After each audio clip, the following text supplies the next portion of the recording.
entitled cousin ruined his life after a family reunion.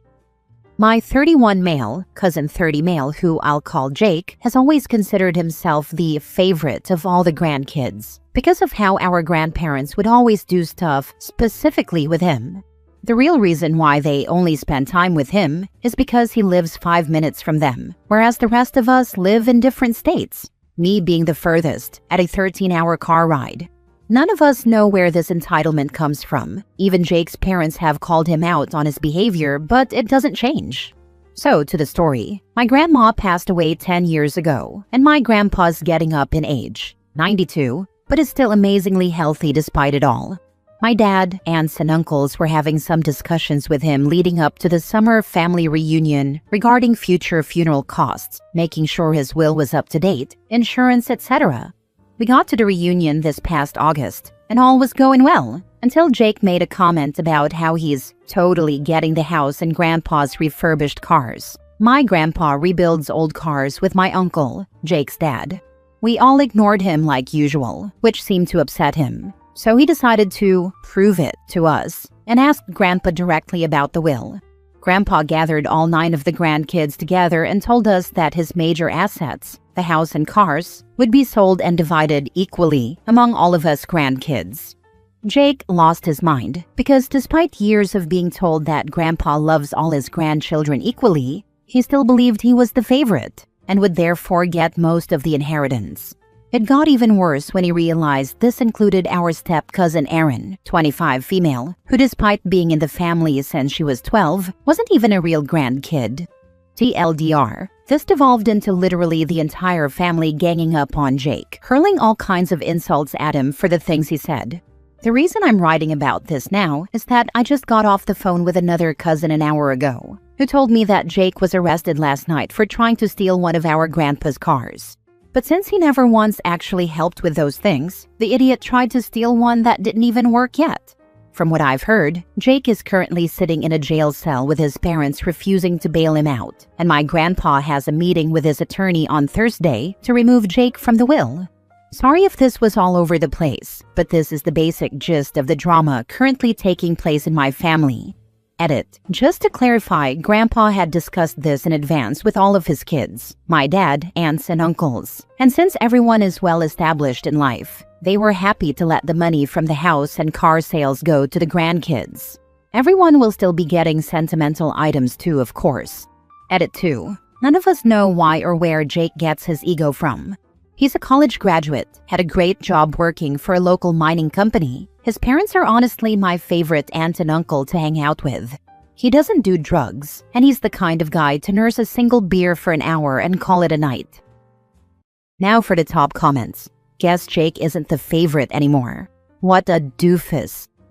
It's amazing how many people feel like they're entitled to money from an inheritance. If you get anything from a family member or friend who leaves it to you when they pass, that is a gift. It's not something they owe. You don't get to whine about what you get. I was the favorite of a great aunt with no kids.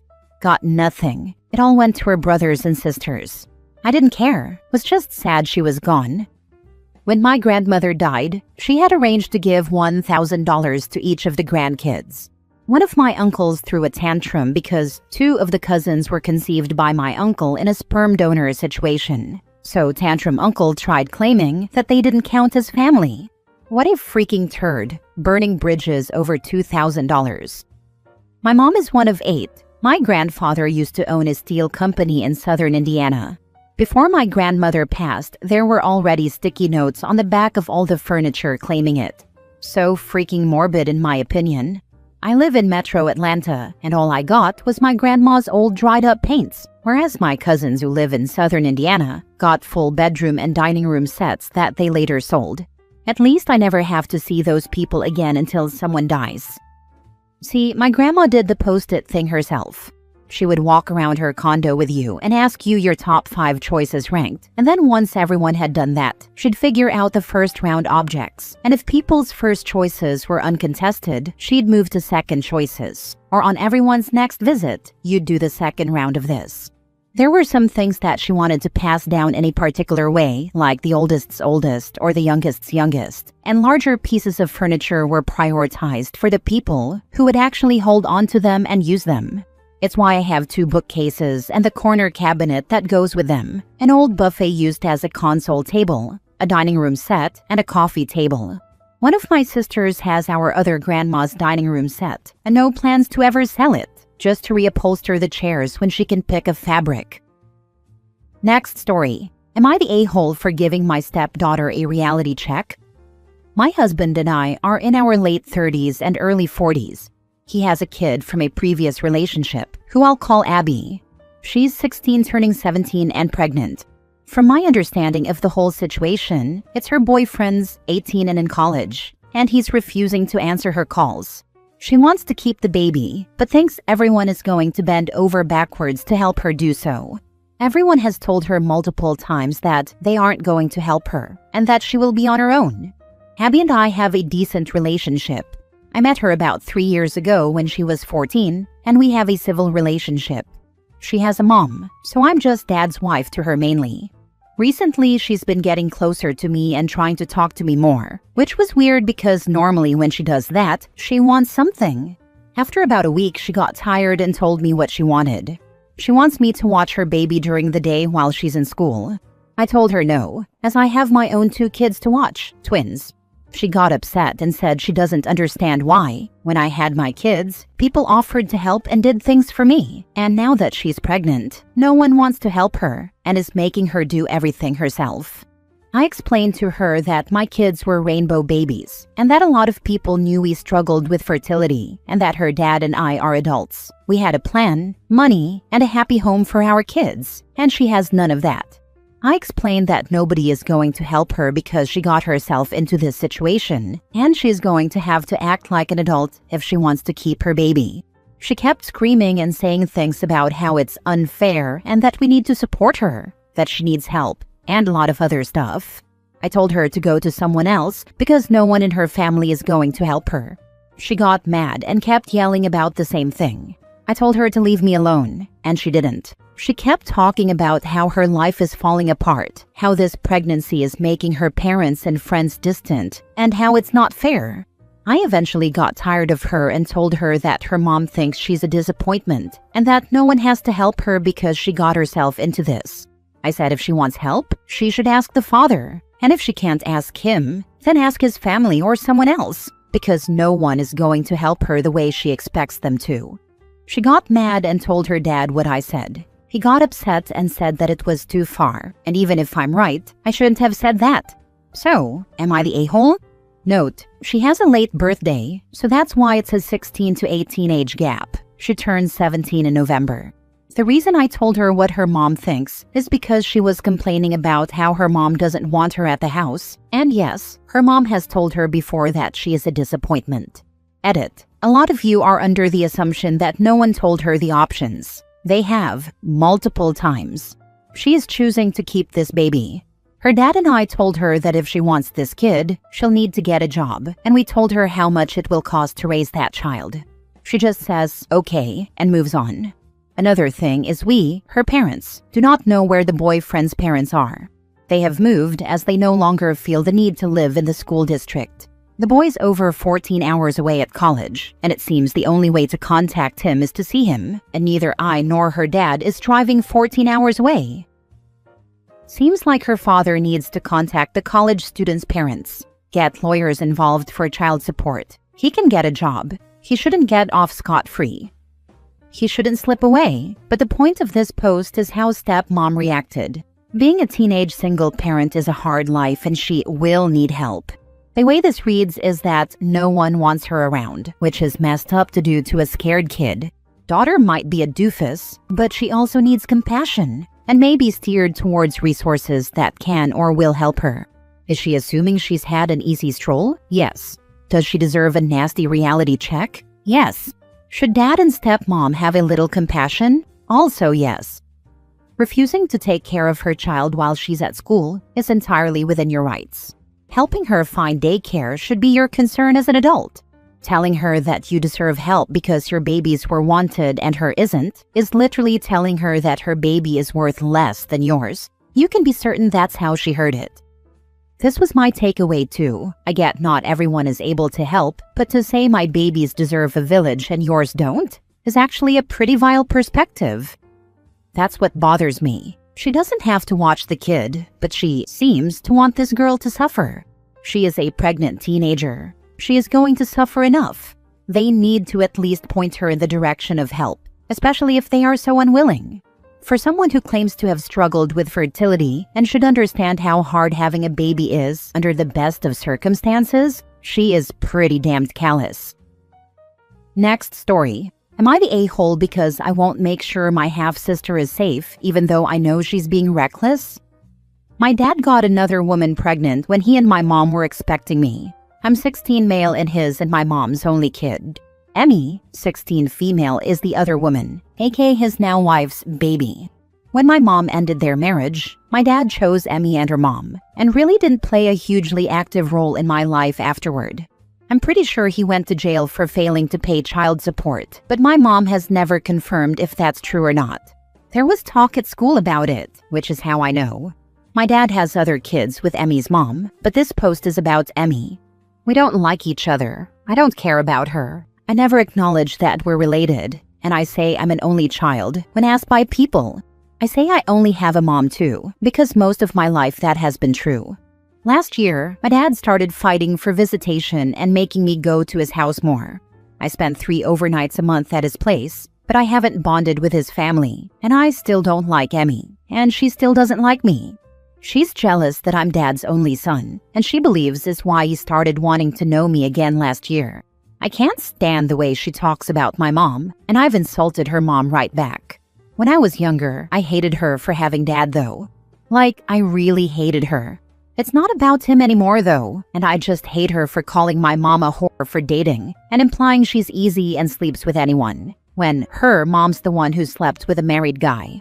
Ever since Dad started trying to work on our relationship, Emmy has been acting out and being reckless. I'm talking drinking, drugs, sex, and getting into cars with guys who drive super fast and recklessly. She goes to parties and tries to be the center of attention. I avoid most parties now because of her, but when I see her there, I ignore her. There were a couple of parties where she was close to being raped. Another time, the parents came home and found her with more than one boy, and they called her parents. My dad asked me a few times to look out for her and make sure she's not in danger because of how reckless she is, but I told him it's not my job, and I don't care about her enough to go out of my way to keep her safe. He tried to use the sister argument, but I was quick to shut it down because there's no way you could make me care for that reason. She was missing for a few days last week and turned up at some guy's house. I saw her with him outside school and didn't really pay attention to what was going on.